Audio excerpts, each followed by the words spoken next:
The goal for every business is to make as much money as possible. And when you start a Turo business, I completely know what it feels like. It's so exciting to get that first rental and to start seeing those Turo payouts hit your bank account. And all of a sudden, the next thing you know, you're getting more and more bookings, more payouts. Now you've offset your car payment and now you've taken a little bit of margin. And it's super exciting because you can actually see this Turo business coming to life and coming to fruition. So what's the first thing that you think about? That little light bulb that goes off in your head. We need to grow. Let's add more cars. Let's scale this out. Let me go get 10 cars so I can quit my day job and scale the business and make more money. And those are absolutely worthy goals and ones that I've had for myself. However, there is a major downside to scaling your Turo fleet. And I have made this mistake, so I really wanted to share with you guys my experience on scaling a fleet of cars on Turo. And in the 8 years of doing this, I've had 40 plus cars, and you want to really avoid this pitfall. Now, the trouble with scaling a business is that growth and having more cars doesn't necessarily mean more profitability, meaning more money in your pocket at the end of the day when you've paid all your expenses. And that is the common misconception.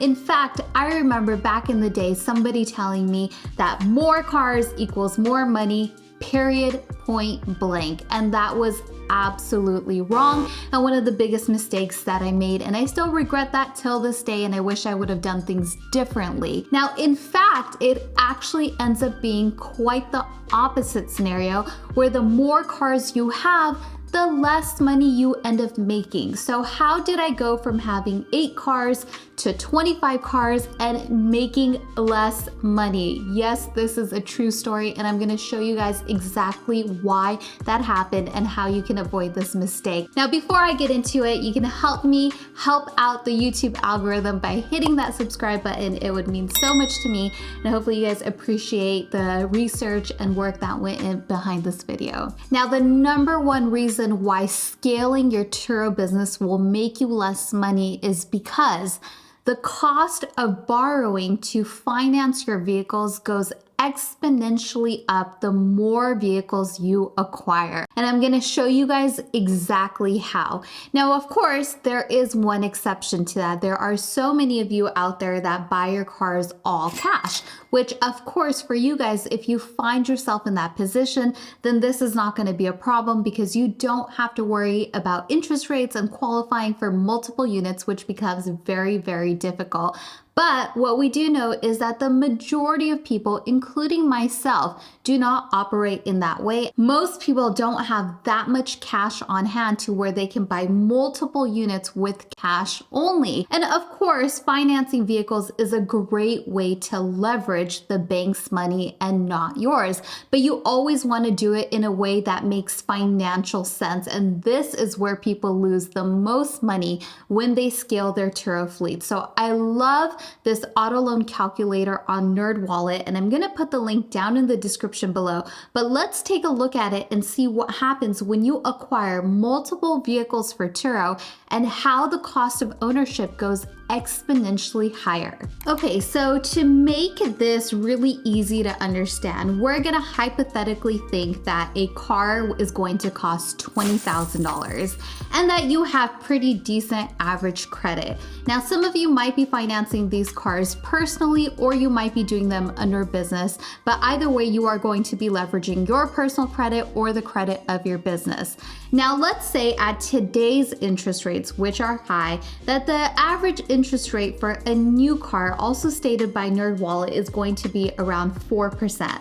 So here you can see we have our interest rate set at 4%, a $20,000 car, and the most important note that you want to look at is the total interest paid over a 60-month loan, which is about $2,153 with a monthly payment of $369.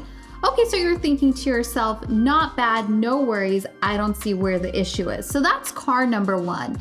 Now let's say we are ready to bring on car number two to our fleet, and we are going to finance that as well. Well, oftentimes that interest rate is really going to jump up, especially in this environment. So let's say now that second vehicle is being financed at an 8% interest rate or APR. Now, the biggest difference that you're going to see is in the total interest paid, which has almost doubled than your first vehicle. Now, your monthly payment may look like, okay, it hasn't gone up a whole lot, roughly about $50 or so, but your cost of ownership has almost doubled in terms of interest rate.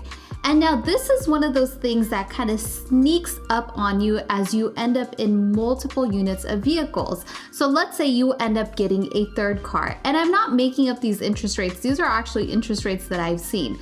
Let's say you get into that third car and now all of a sudden your interest rate is up to 11%, and you can see our total interest rate has gone up to over $6,000 over the life of the loan. And the thing that you have to think about is that over the life of the loan, how many months is it going to take you to make back that additional $6,000 that you're paying in interest? That is where your margins kind of get eaten up when you add multiple units to your Turo fleet.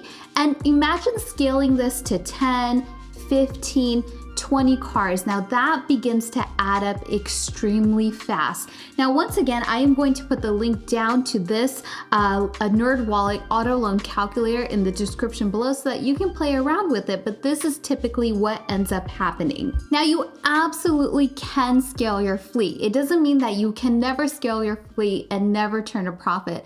The most important thing is how you get into these vehicles and at what deal. So what you really have to exercise is a lot of patience, do a lot of research, and really figure out the best lending options. Now, if you are going into these vehicles where you're having an 8% APR, a 10% APR, a 15% APR, and believe it or not, I've seen it upwards of 20%, then these are deals that you want to stay away from because they are going to take away from your margins. And what ends up happening is that the initial few cars that you started off with that are turning a great profit margin for you end up holding up the slack for the new cars that you're adding in. And I have heard this from so many hosts throughout the year. So it's really important that you really understand how to build your credit, how to leverage your credit, and make sure that you are financing in such a way to where your interest rates aren't increasing significantly. Now, why do the interest rates increase as you finance multiple units? Well, it's because the banks and the lenders consider you as high risk the more units that you have, right? It's what we call that debt to income ratio.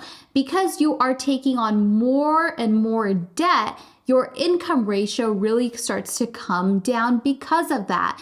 And unfortunately, one of the problems with that is that the lending industry, the financing industry, hasn't really caught up to peer-to-peer car sharing and being able to finance multiple units for business purposes and really understanding the revenue model behind that. Now, hopefully, I'm very confident that here in the next 6 to 8 months, there are going to be some great financing options coming out for Turo. At least that's what I've heard through the grapevine. So I'll definitely keep you guys posted on that. So financing multiple units for vehicles is definitely doable, but you want to make sure that you don't get impatient or make hasty decisions and finance cars at higher APRs thinking, oh, my monthly payment doesn't seem that bad. It's fine. It's going to get rented out on Turo. You know, what's an extra day of a rental to make up for the difference? But you have to really be careful because you are really paying a lot of money in interest, and that really compounds over the number of units that you have.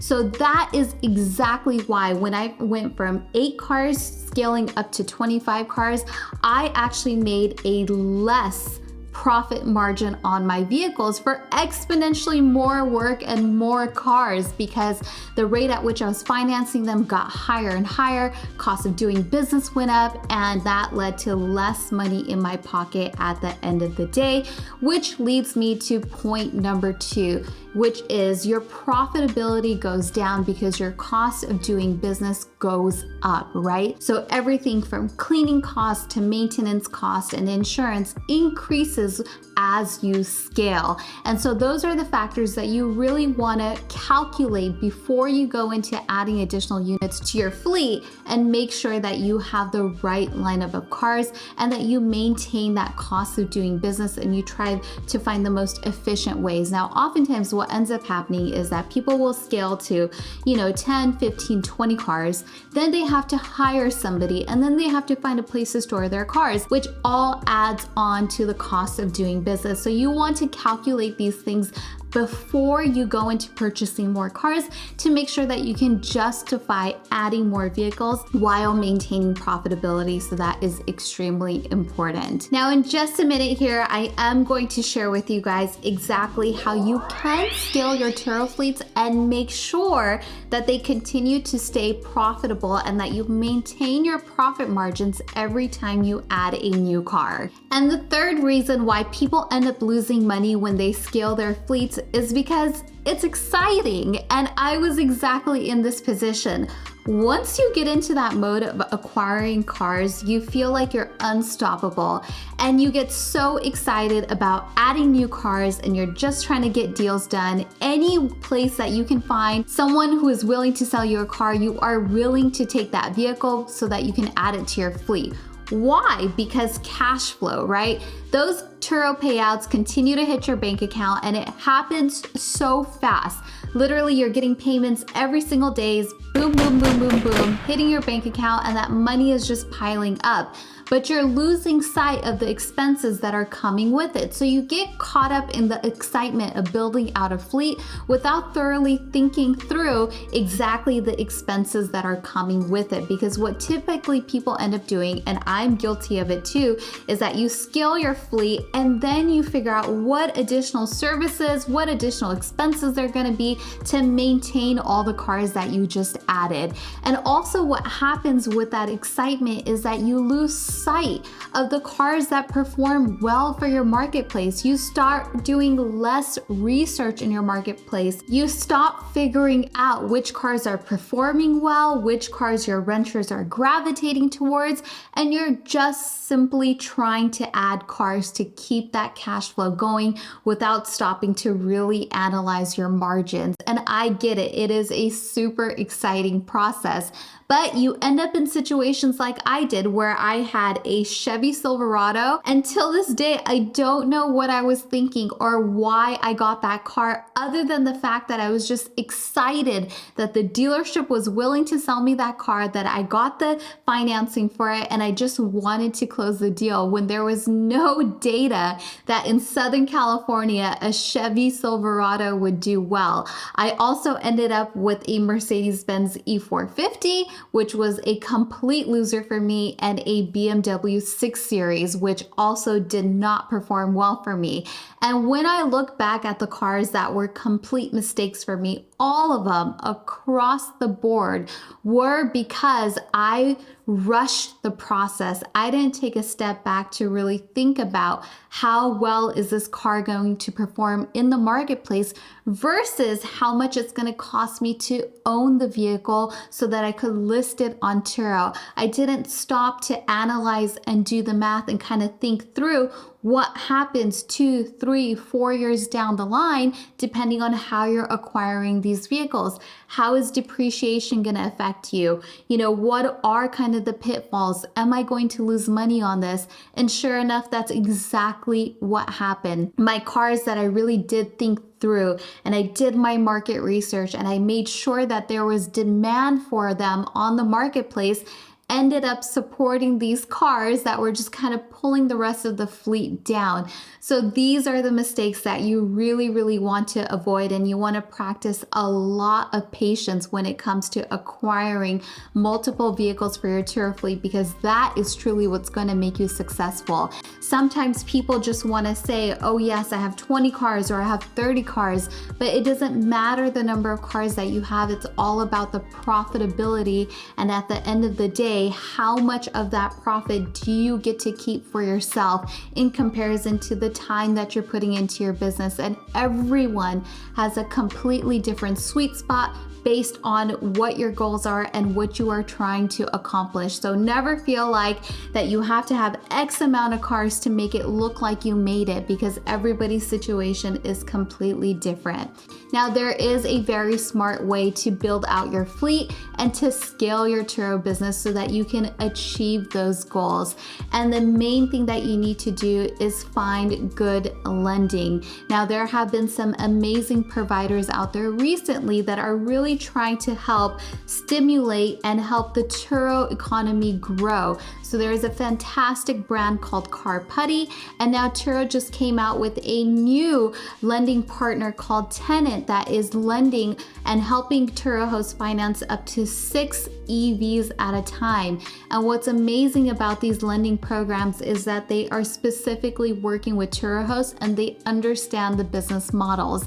Now, unfortunately, a lot of these lenders are not available all throughout the US. They are in select states, but given a bit of time, this is going to become a common solution for us Turo hosts so that we can scale with the best practices and while being responsible financially. So these are very important notes that you want to keep in mind as you scale that business, and main goal is to maintain profitability. And this was actually a lesson that I learned many years ago when I went to a Tony Robbins seminar, and it kind of blew my mind when he said that growth does not equal profitability, and I never understood it until I experienced it for myself. So you definitely want to avoid these mistakes. Now, if you like this video, make sure you hit that like button, and I'll catch you guys down in the comment section below. Thanks, guys.